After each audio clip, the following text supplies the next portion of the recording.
Halo Sobat Media PPKN Online, berjumpa kembali dengan saya Pak Anggi, tentunya di channel Pak Anggi Si Guru Pulau. Nah, pada kesempatan kali ini Pak Anggi akan melanjutkan pembahasan materi yang sebelumnya, khususnya untuk mata pelajaran Pendidikan Pancasila untuk fase F terkait dengan harmonisasi keberagaman. Sekarang kita sudah masuk ke pembahasan yang kedua terkait dengan identifikasi potensi konflik dalam masyarakat yang beragam. Sobat, sebelum kita mempelajari bagaimana mengidentifikasi konflik di masyarakat, coba perhatikan gambar berikut ini. Gambar berikut merupakan salah satu contoh kegiatan peribadatan. Keberagaman yang ada membuat bangsa Indonesia mempererat toleransi antar sesama. Keberagaman yang ada dalam kehidupan masyarakat harus senantiasa dijaga dan dilestarikan agar harmoni tetap terangkai. Sobat, apakah kalian tahu apa itu pengertian konflik? Ya, betul sekali. Berdasarkan Undang-Undang Nomor 12 Tahun 2012, konflik adalah perseteruan dan atau benturan fisik dengan kekerasan antara dua kelompok masyarakat atau lebih yang berlangsung dalam waktu tertentu dan berdampak luas yang mengakibatkan ketidakamanan dan disintegrasi sosial, sehingga ini dapat mengganggu stabilitas nasional dan tentu akan menghambat pembangunan nasional. Konflik dalam masyarakat dapat menimbulkan kerugian sehingga perlu dilakukan pencegahan. Salah satunya yaitu melalui identifikasi potensi konflik dalam kelompok masyarakat. Sobat, penting bagi kita untuk memahami potensi kekuatan bangsa dan potensi konflik di tengah keberagaman masyarakat. Faktor demografis dan geografis merupakan salah satu potensi kekuatan bangsa yang dimiliki oleh bangsa Indonesia. Sementara itu, potensi konflik di tengah keberagaman dapat dipicu oleh beberapa persoalan. Yang pertama, keberagaman sosial budaya pada masyarakat. Yang kedua, tingkat ekonomi atau kemiskinan masyarakat. Ketiga, keberagaman gender pada masyarakat. Keempat, tingkat pendidikan masyarakat. Dan yang kelima, perbedaan pandangan politik atau kepentingan dalam masyarakat. Sobat, masyarakat Indonesia terdiri atas berbagai golongan, suku, etnis, ras, agama, dan budaya. Mereka hidup tersebar di berbagai wilayah negara Indonesia. Mereka juga hidup dan berinteraksi dengan masyarakat internasional, baik secara langsung maupun tidak langsung. Masyarakat ini juga disebut dengan masyarakat multikultural. Secara sederhana, masyarakat multikultural dipandang sebagai masyarakat yang memiliki beragam kelompok sosial dengan sistem norma dan kebudayaan yang berbeda-beda. Masyarakat multikultural merupakan bentuk dari masyarakat modern yang anggotanya terdiri atas berbagai golongan, suku, etnis, ras, agama, dan budaya. Dalam masyarakat multikultural, perbedaan sosial, kebudayaan, dan suku bangsa dijunjung tinggi. Namun, hal itu tidak berarti bahwa ada kesenjangan atau perbedaan hak dan kewajiban antar kelompok sosial, kebudayaan, dan suku bangsa. Masyarakat multikultural tidak mengenal perbedaan hak dan kewajiban antara kelompok minoritas dan mayoritas, baik secara hukum maupun sosial. Nah, dengan adanya keberagaman tersebut, maka kesadaran dan usaha tiap warga negara untuk menciptakan harmonisasi dalam masyarakat multikultural menjadi sangat penting. Kita menyadari bahwa masyarakat Indonesia majemuk, seperti beragamnya suku bangsa dan budaya. Jika tidak ditanggapi secara bijak dan positif, keberagaman suku bangsa dan budaya yang ada akan berdampak negatif, seperti timbulnya pertentangan antar budaya dan munculnya konflik antar budaya.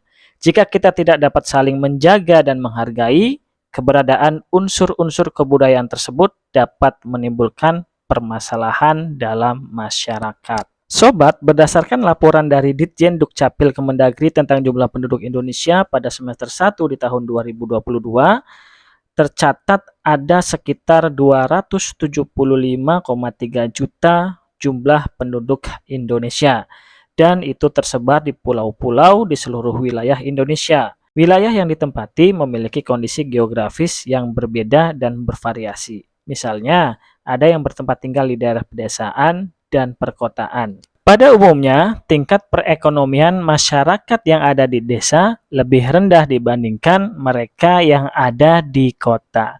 Nah, terkait dengan kemiskinan atau ketidakberdayaan dalam bidang ekonomi, Tingkat kemiskinan Indonesia pada September tahun 2022 tercatat sebesar 9,57% atau sebanyak 26,36 juta orang berada di bawah garis kemiskinan. Potensi konflik dapat terjadi akibat ketidakadilan atau ketimpangan ekonomi, termasuk perbedaan penghasilan, pekerjaan, atau akses terhadap sumber daya ekonomi. Sobat, dalam kehidupan sosial kultural masyarakat Indonesia, laki-laki cenderung dipandang lebih tinggi derajatnya dan lebih mudah memiliki gerak sosial dibandingkan perempuan. Nah, ini berkaitan dengan adanya keberagaman gender pada masyarakat. Kesadaran terhadap keadilan gender menjadi langkah awal untuk menjamin kesamaan martabat antara laki-laki dan perempuan. Kaum perempuan harus menyadari bahwa ketidakadilan gender bukanlah kodrat, melainkan konstruksi sosial yang dibentuk oleh masyarakat. Namun, salah satu hal yang paling sulit diubah adalah ketidakadilan gender yang telah mengakar ke dalam keyakinan dan menjadi ideologi bagi perempuan atau laki-laki.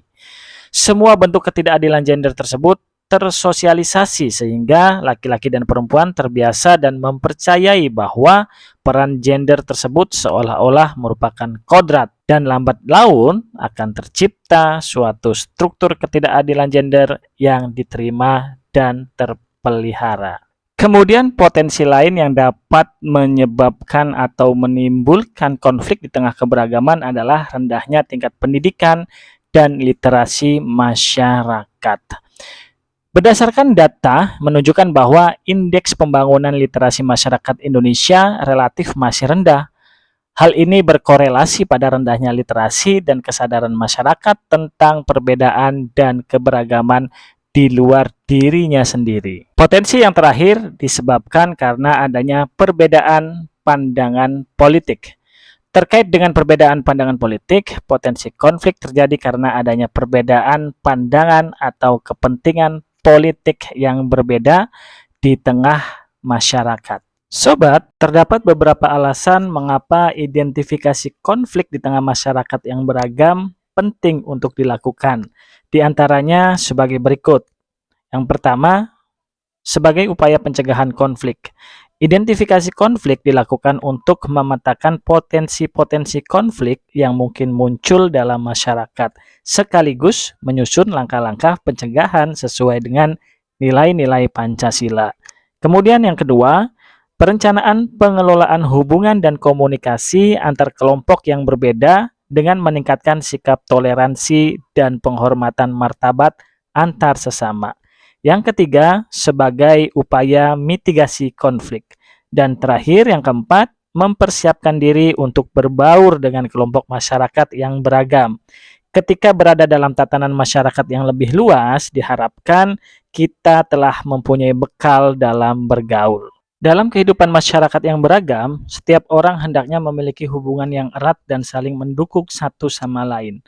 Hal ini dapat mengurangi ketegangan dan meningkatkan kemampuan masyarakat dalam mengatasi konflik yang terjadi. Contohnya, menjaga hubungan baik dengan sesama teman di sekolah, saling bekerja sama dan bergotong royong.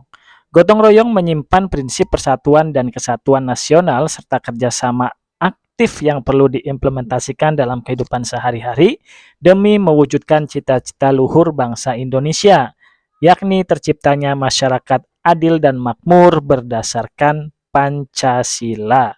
Ketika berada di tengah kehidupan masyarakat, kita akan dihadapkan pada situasi dan kondisi yang kompleks. Begitu juga dalam dunia kerja, kita akan menjumpai banyak keragaman dan perbedaan, mulai dari latar belakang, agama, budaya, gender, dan keunikan tiap individunya. Perbedaan-perbedaan yang ada harus kita pandang sebagai kekayaan dan sumber kekuatan bagi sebuah perusahaan ataupun masyarakat. Hal ini akan menciptakan lingkungan masyarakat dan lingkungan kerja yang lebih inklusif dan ramah bagi semua orang. Baik, sekarang kita masuk ke faktor penyebab konflik dalam kelompok masyarakat. Setelah tadi anak-anakku sekalian telah mengidentifikasi potensi konflik dalam keberagaman, kita coba tengok apa saja sih faktor penyebab konflik dalam kelompok masyarakat. Konflik dalam kelompok masyarakat dapat disebabkan oleh beragam faktor. Yang pertama, adanya perbedaan tingkat pendidikan. Minimnya kesadaran dan pemahaman tentang perbedaan disebabkan oleh pendidikan dan literasi yang rendah. Contohnya, menyebarluaskan informasi yang belum jelas sumbernya atau hoax. Hal itu dapat memicu terjadinya konflik dalam kelompok masyarakat. Kemudian yang kedua, adanya ketimpangan sosial dan ekonomi. Ketidakadilan sosial seperti ketimpangan dalam distribusi kekayaan hak dan kewajiban dapat memicu konflik dalam suatu kelompok masyarakat. Persaingan dalam bidang ekonomi, seperti persaingan untuk mendapatkan lapangan pekerjaan dan sumber daya alam, dapat menyebabkan konflik juga dalam kelompok masyarakat. Contohnya, pengangguran, kesenjangan antara kaya dan miskin, serta pembagian bantuan yang tidak merata. Kemudian yang ketiga, adanya perbedaan pandangan politik. Perbedaan politik dan ideologi seringkali menjadi sumber konflik dalam kelompok masyarakat karena adanya perbedaan pandangan atau kepentingan tersebut. Contohnya, konflik yang disebabkan oleh fanatisme dan populisme politik. Keempat, adanya perbedaan budaya, etnis, atau suku. Perbedaan budaya, etnis, dan suku menjadi salah satu faktor penyebab konflik.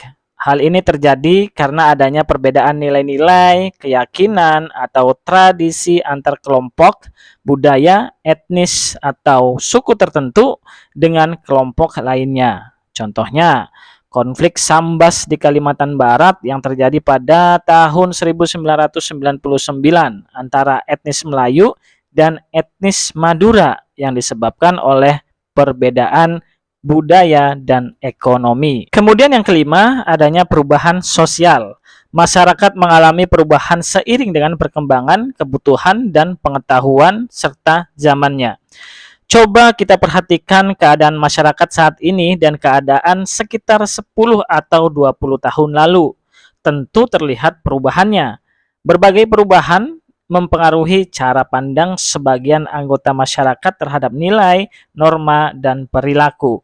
Contohnya, perilaku remaja yang berbeda terkadang mendapat pandangan kurang baik oleh orang-orang yang lebih tua. Selain faktor-faktor yang telah dijelaskan tadi, berikut terdapat beberapa sikap yang dapat menjadi penyebab konflik dalam masyarakat, yaitu antara lain yang pertama, primordialisme yang berlebihan. Primordialisme merupakan pandangan atau paham yang menunjukkan sikap berpegang teguh pada hal-hal yang sejak awal melekat pada diri individu, seperti suku bangsa, ras, dan agama. Sikap primordialisme yang berlebihan akan menganggap suku bangsa, ras, atau agamanya lebih unggul dibanding suku bangsa, ras, atau agama lain. Kedua, etnosentrisme. Etnosentrisme merupakan pandangan bahwa kebudayaan suku bangsanya lebih baik dibandingkan kebudayaan suku bangsa lain. Kemudian yang ketiga, diskriminasi. Diskriminasi ini adalah perbedaan perlakuan terhadap sesama warga negara berdasarkan antara lain bisa dari warna kulit, golongan, suku, ekonomi, dan agama. Kemudian yang keempat, stereotip. Stereotip adalah penilaian terhadap seseorang atau suatu golongan hanya berdasarkan persepsi pribadi atau kelompok. Sikap ini umumnya berdasarkan prasangka dan cenderung tidak tepat. Yang kelima, fanatisme. Fanatisme merupakan keyakinan akan suatu hal sebagai kebenaran tanpa kepastian data dan fakta. Tetapi kebenaran itu dianggap kebenaran mutlak tanpa memedulikan argumen dari orang lain. Dan sikap yang terakhir adanya eksklusivisme, di mana pengertian dari eksklusivisme ini sendiri adalah Suatu paham yang menekankan kecenderungan untuk memisahkan diri atau menarik diri dari segala bentuk interaksi. Kecenderungan ini timbul karena keyakinan bahwa hanya pandangan atau ajaran kelompoknya saja yang benar. Sobat, dalam mengelola keberagaman diperlukan kesadaran akan pentingnya toleransi, saling menghargai dan menghormati antar individu atau kelompok yang memiliki latar belakang berbeda. Hal itu penting untuk mencegah terjadinya konflik yang dapat mengganggu stabilitas dan keharmonisan kelompok masyarakat.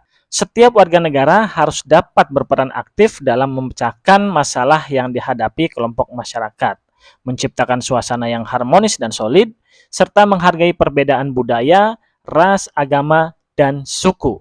Salah satunya dapat dilakukan dengan cara memberikan gagasan-gagasan solutif penyelesaian konflik. Terima kasih saya Anggi Perdana. Sampai bertemu kembali pada sesi selanjutnya. Wassalamualaikum warahmatullahi wabarakatuh.